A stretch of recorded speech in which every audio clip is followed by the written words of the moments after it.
Ciao ragazzi! Let's head south to Sicily. My husband and I took a great trip there at this time last year, and I want to tell you all about it. Most English-speaking tourists seem to have the habit of flocking to the same three places: Cefalù, Taormina, or Ortigia. Now, they might stay in Palermo or Catania, but that's the trail. Naturally, we had to go off it, and we headed due south to a major fishing port called Marsala del Vallo. It's about 2 hours drive south of Palermo Airport. The best part of the drive, getting to take a break at the ruins of Segesta on the way. Our destination wasn't technically Marsala, but a gorgeous hotel in the hills above it called Il Giardino di Costanza. This was a bit of a splurge, but we were celebrating one of my more significant birthdays. The hotel is an old farming estate that's been renovated for luxury. It wraps around fountains, gardens, and a big swimming pool. Luckily, it has a great restaurant because there is nothing in walking distance but olive groves. Marsala itself is about a 15-minute drive. The outskirts are grungy, but the town center is glorious with a lovely seafront promenade and an impressive cathedral. But the real point of visiting here is a tiny museum dedicated to just one work of art. Local fishermen hauled the dancing satyr out of the Mediterranean. The incredibly rare ancient Greek bronze has been beautifully restored and is breathtakingly lifelike. Slightly further afield, to the east, are the famous salt pans between Marsala and Trapani, where you can watch workers follow the same process they've been using here for thousands of years. You can also take a break for a bit of an aperitivo and watch the sunset. We combined this with a tour and wine tasting at the Florio Marsala Balio. Our favorite day trip, however, was about an hour in the other direction to the Greek ruins at Selinunte. I have a whole video coming on that one. I mentioned R&R. Now, the beauty of staying at a place like Il Giardino di Costanza is you don't have to go anywhere. And indeed, most of the Italians staying there were there for precisely that reason. There is a fantastic outdoor pool. They have a private beach with a shuttle that goes to and from, but there's more. They also have a top-notch spa, admission to which is included for all the guests. There are a variety of pools, from cool for swimming to hot and bubbly, relaxation rooms, flavored water, and Sicilian snacks. Next up, come along with me as I show you around the fantastic ruins at Selinunte. Just about every tourist who wants to see Greek ruins in Sicily defaults to Agrigento. And I get it. They are fantastic, but oh my God, they're crowded. I want to tell you about Selinunte. Selinunte is actually a much bigger site with many more buildings. Now, the temples aren't quite as well preserved, but I think there are plenty of factors that make up for that. Come along on a tour that I filmed when I was there and see what you think. Biggest difference between the temples at Selinunte and the temples at Agrigento, you get to come inside of these. You are standing inside temples built in the 6th century BC. Absolutely amazing. The so-called Temple of Hera behind me, or Temple E, is actually quite unusual in that they put it back together. In the 1960s, this place stood as just a heap of rocks for 1,000 years. Now, a lot of it looks like this. They have collected the stones into logical groupings of where they think the temples were, but some temples they haven't put together. One of the advantages of them leaving all of these boulders lying around is you can see just how epic the size is. This is an upside-down column capital. Look how big it is. These are the remains of the Temple of Zeus, which would have been one of the largest temples in the Greek world. They never finished it. It was under construction for 100 years, and then it was destroyed in the Carthaginian War. And let me show you something really cool here.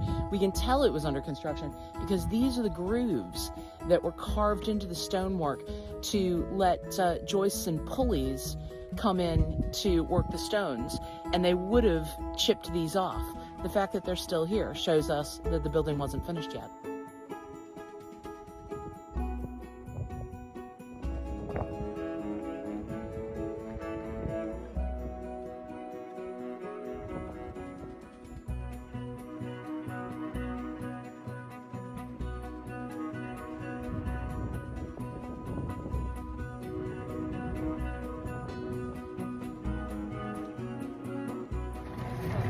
Don't be penny wise and pound foolish.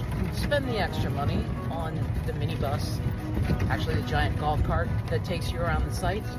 It's really big.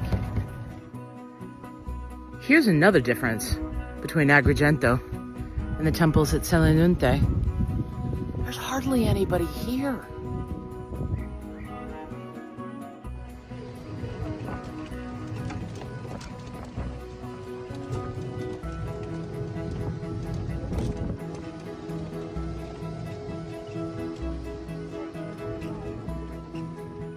Welcome to the Acropolis, aka downtown Selinunte. Absolutely packed with temples, civic buildings, theaters, and residential areas, all above a big walled complex.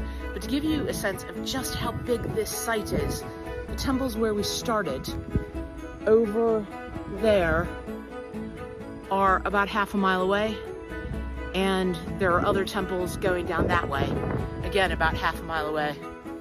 And that way, just the sea.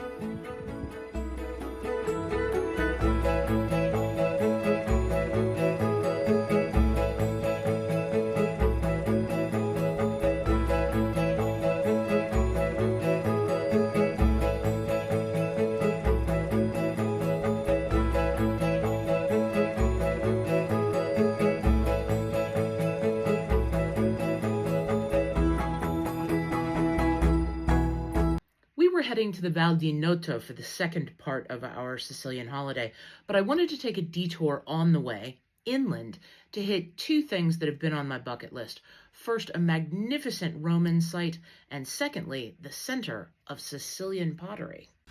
Our Roman outing was to the Villa Romana del Casale, a UNESCO World Heritage Site, and honestly, one of the best Roman ruins I have ever explored. Stay tuned for a whole video on that one. We've lucked out again. Here is our room at the Villa Trigona, which is a fantastic aristocratic farmhouse up in the mountains. And it's not just a room, it's a suite with a lovely little sitting room over here. More mountain views. Definitely a lucky place because there's a nice little photo of Sant'Antonio, the family saint. Nice bathroom, and this is really good. We've got our own rooftop patio that looks out over the garden, if kids are here, the football pitch. But the Sicilian countryside, not bad. Thankfully, they served dinner in-house so we could chill after our big day. The next morning, we were off to Caltagirone, the center of the Sicilian pottery trade. While you can buy pottery anywhere on the island, the center of production is here, and what's most special is being able to peek into the workshops and see the craftspeople creating the stuff that will decorate people's homes. There are scores of shops here, almost too many to be honest, that carry all of the traditional stuff. But this is also the place you're most likely to find the more modern stuff that might be considered art. We were a bit underwhelmed with the famous staircase of tiles. It's beautiful up close, but it turns out it fades to nothing from a distance. The town is incredibly hilly, and we decided to take the little tourist bus to spare our knees. All of those staircases make for great views, however, and some great restaurants spill out onto the stairs, so you can dine and enjoy the view at the same time. The most magnificent Roman villa in the world. We headed to the inland of Sicily to see if the Villa Romana del Casale could live up to that claim. Here's the video I shot while I was there. Villa Romane del Casale. I am so excited. I've wanted to see this since I first learned about it back in uni, taking Roman art and architecture. Yes, of course I took Roman art and architecture. Check this out. This long room shows a chariot race. You've got that bar down the middle and the charioteers going around. And look over here, we've got somebody who's wiped out. The reason this place is so famous is that it's just so enormous. This is the entrance hall.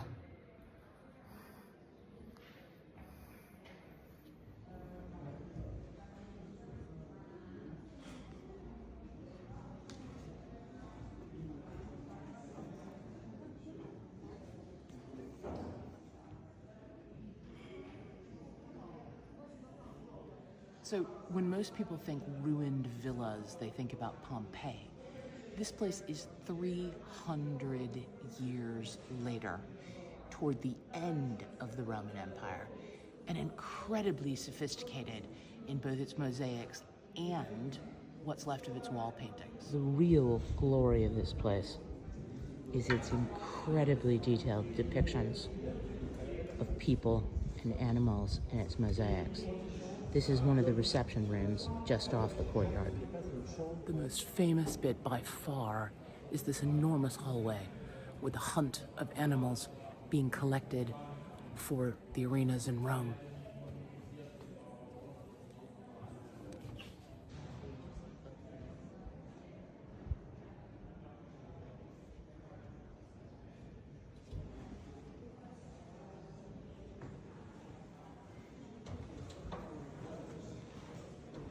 These guys were amazing artists, but it's not me alone that has trouble with perspective. So, those fish in the back are supposed to show the water behind the ship and the fish in it, but they do rather look like they are flying above the ship that's being loaded up with the captured animals.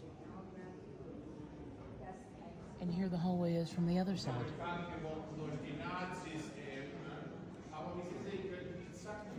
Check out the bull with a little bumper on its horns to keep these guys from getting hurt.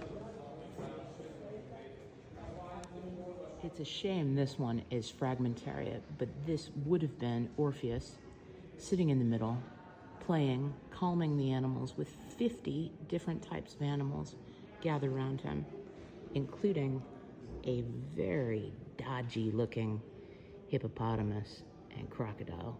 One assumes this particular Sicilian had never seen either of those. It just goes on and on.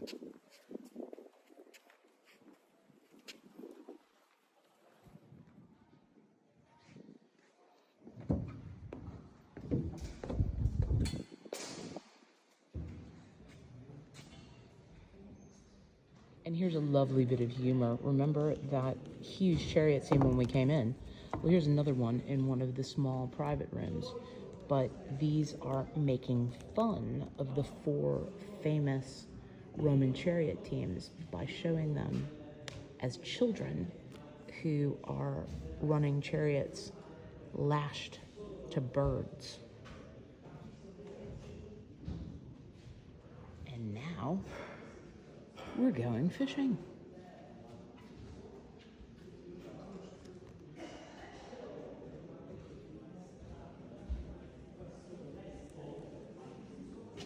Finally, at the end, after a huge progression of rooms, here we have a quiet one with some beautiful fruit down in a geometric pattern. This has absolutely been worth the trip. Thank you, Professor Jim Packer, for giving me this dream many years ago to come and visit this villa. Bye. Everyone goes to Noto on a day trip, and honestly, that may be the worst way to experience the Val di Noto. Here's what I did instead. We spent 5 nights in a smaller town called Ispica, in what is probably my favorite holiday rental of any I have ever booked. This is called Mellifera, and you can find it on Airbnb. It was a 2-bedroom flat. This is a central location for exploring the 8 UNESCO World Heritage listed towns in the region. There's easy parking out front because this is a new area outside of the historic center of town, and it has great views of the sea 6 miles away. You can slip into the hot tub in this wonderful roof garden, enjoy a spritz to end your evening, and then we would dine in and watch the television and just relax after big days out. Fabulous. Noto was about half an hour's drive away, and it is spectacular. Its main street is possibly the finest single cityscape from the 17th century anywhere in Italy, but it is just too crowded. These photos are deceptive. They're from quite early in the morning, and there are just too many Americans. I have no problem with people from the land of my birth, but over the years in Europe, I have seen that wherever crowds become predominantly American, prices go up, restaurants serve up nasty tourist menus, and the intellectual depth of tour guiding plummets. I don't know if this is because locals think that what they can get away with is that, or if they honestly believe the whole world needs to be dumbed down for Americans, and they're trying to be nice. But for me, it makes for a much less pleasant experience, and I want to be where there is a better mix of people from a variety of cultures. How to get around this? First, wander the side streets. It is amazing how fast the crowds disperse. Then consider going to some places outside of town. If you couldn't fit the Villa Romana del Casale into your agenda, the Villa del Telaro is just a few minutes away. There are only a few excavated rooms here, but the mosaics are lusciously beautiful and there are very few people. Or check out the Vendicari Nature Reserve nearby on the coast.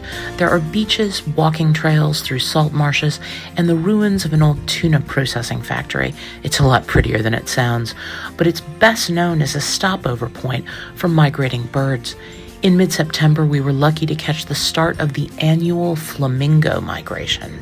Next video, I'm going to tell you about the towns that I liked in the Val di Noto even more. Join me on the road less traveled in Sicily's Val di Noto. I want to tell you about Ragusa Ibla, the much lesser-known gem of Sicily, and what it was like eating at a Sicilian Michelin-starred restaurant in Modica. The towns here are distinctive because they all sprang up at the same time, rebuilding after a devastating earthquake in 1693 in the distinctive Sicilian Baroque style. You could, in theory, drive a loop of all 8 UNESCO World Heritage Sites in 5 hours, but that's missing the point. You want to linger and look. Ragusa Ibla was my favorite. I am in my element wandering aimlessly and gawping at Baroque architecture.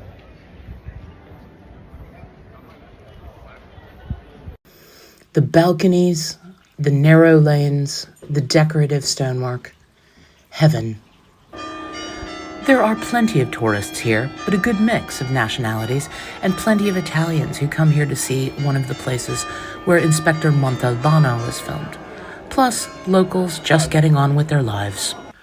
Ragusa has a lovely balance of good food, including wine-flavored gelato, exceptional architecture, striking views, and great shopping.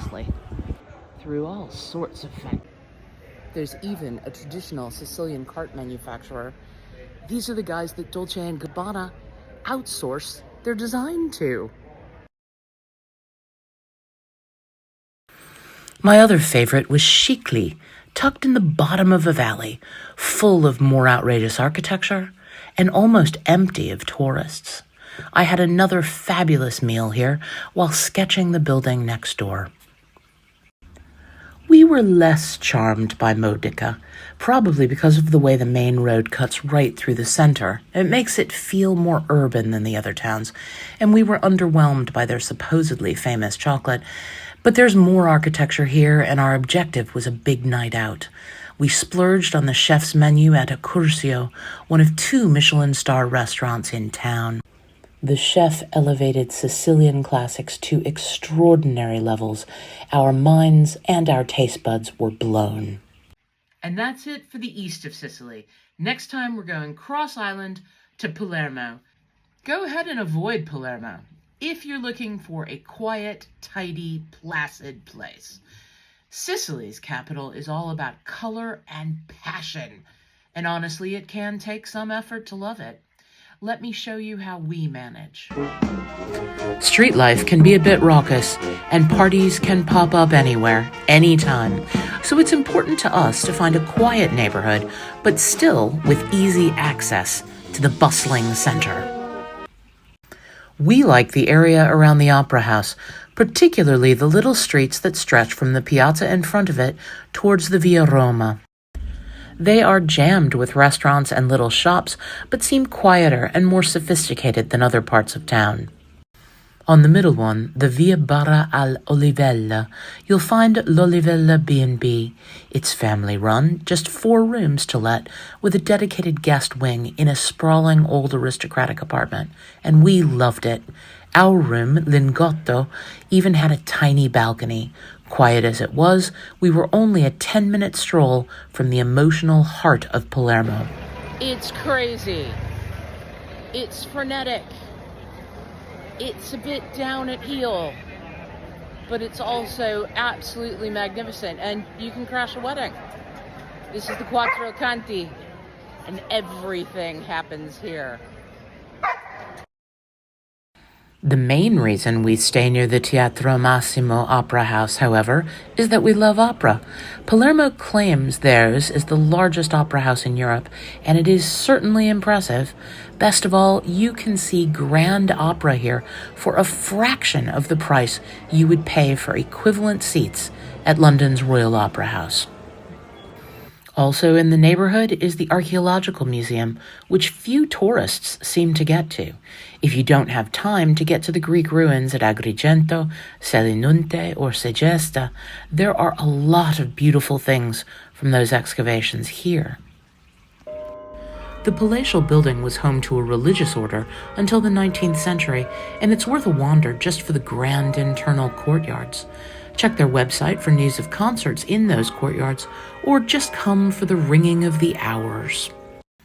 From this cozy neighborhood, you can explore all of Palermo's grime and glory, passion and pathos, commune with its craftspeople, and eat yourself silly. And then you can retreat back to a place of calm. Having a peaceful home base is, for me, the secret to surviving and loving Palermo. Next up, I want to show you some of the most magnificent sights in Palermo. They're inside the churches. If you want to see the real beauty of Palermo, you need to ignore the exteriors and get inside. And the best interiors? It's time to go to church. 2 architectural styles stand out in this city. The first is Arabo-Norman, jaw-dropping medieval masterpieces that mash up Byzantine, Christian mosaics with Arabic architecture and are pretty much unique to Sicily. The second is Baroque, where the Sicilian tendency to do everything with an excess of passion meets architecture. Last trip, we visited the 2 must-sees on the medieval front, the Palatine Chapel and the Cathedral at Monreale, so we could concentrate on the less famous but still fabulous churches of San Cataldo and Santa Maria del Amiralio, which sit right above a piazza everyone crosses through, but few take the time to climb the stairs and check them out. Triple-domed San Cataldo is interesting because its interiors have been stripped out, letting you admire the pure architecture. The Admiral's Church packs the decorative firepower with gold-backed mosaics that will make your eyes hurt from their sheer magnificence. Later in history, benefactors decided to modernize by putting Baroque bits in with the medieval, which is an unfortunate combo. Concentrate on the mosaics here and head elsewhere for your Baroque hit. Go on the hunt for one of the artist Serpata's oratorio interiors to see what I mean. Palermo can be hard work. It's grubby, there's a lot of graffiti, a lot of buildings look probably pretty much the way the Americans left it after they invaded at the end of World War II. But you trudge down streets to to get to secret corners like this, and then your reward is this.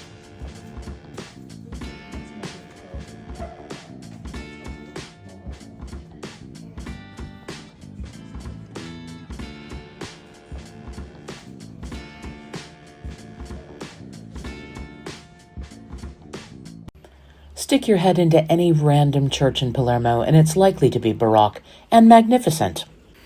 But if you want the highest impact, smack you upside the head with eye-watering excess, head to the Chiesa del Gesù, which the locals call the Casa Professa.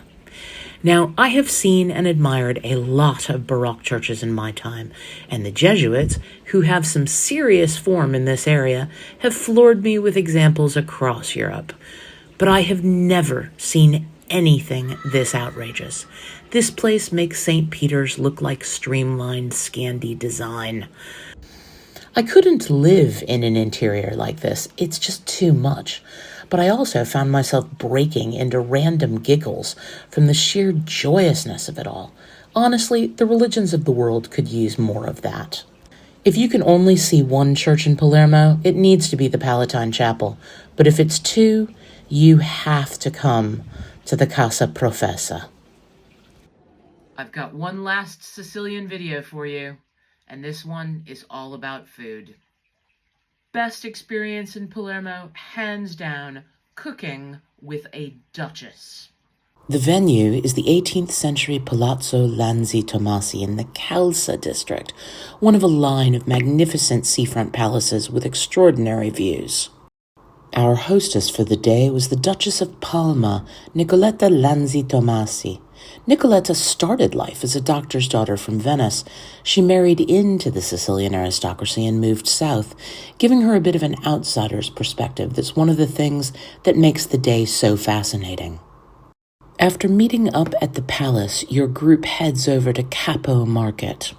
While Palermo's other markets have skewed more towards street food stalls and bars, Capo is still pretty much exclusively functioning for locals with stalls selling everything. Then it's back to the palace to start cooking. The menu was seasonal and of the region. Naturally, we cooked in a different order to how we would eat, but the final feast went like this. Polpetti di melanzane, an aubergine-based version of meatballs, followed by stuffed calamari with a potato salad from the Sicilian island of Pantelleria. And we finished with a gelo, fruit juice thickened to a custard consistency, of melon and jasmine flowers that we had just picked from the garden terrace outside.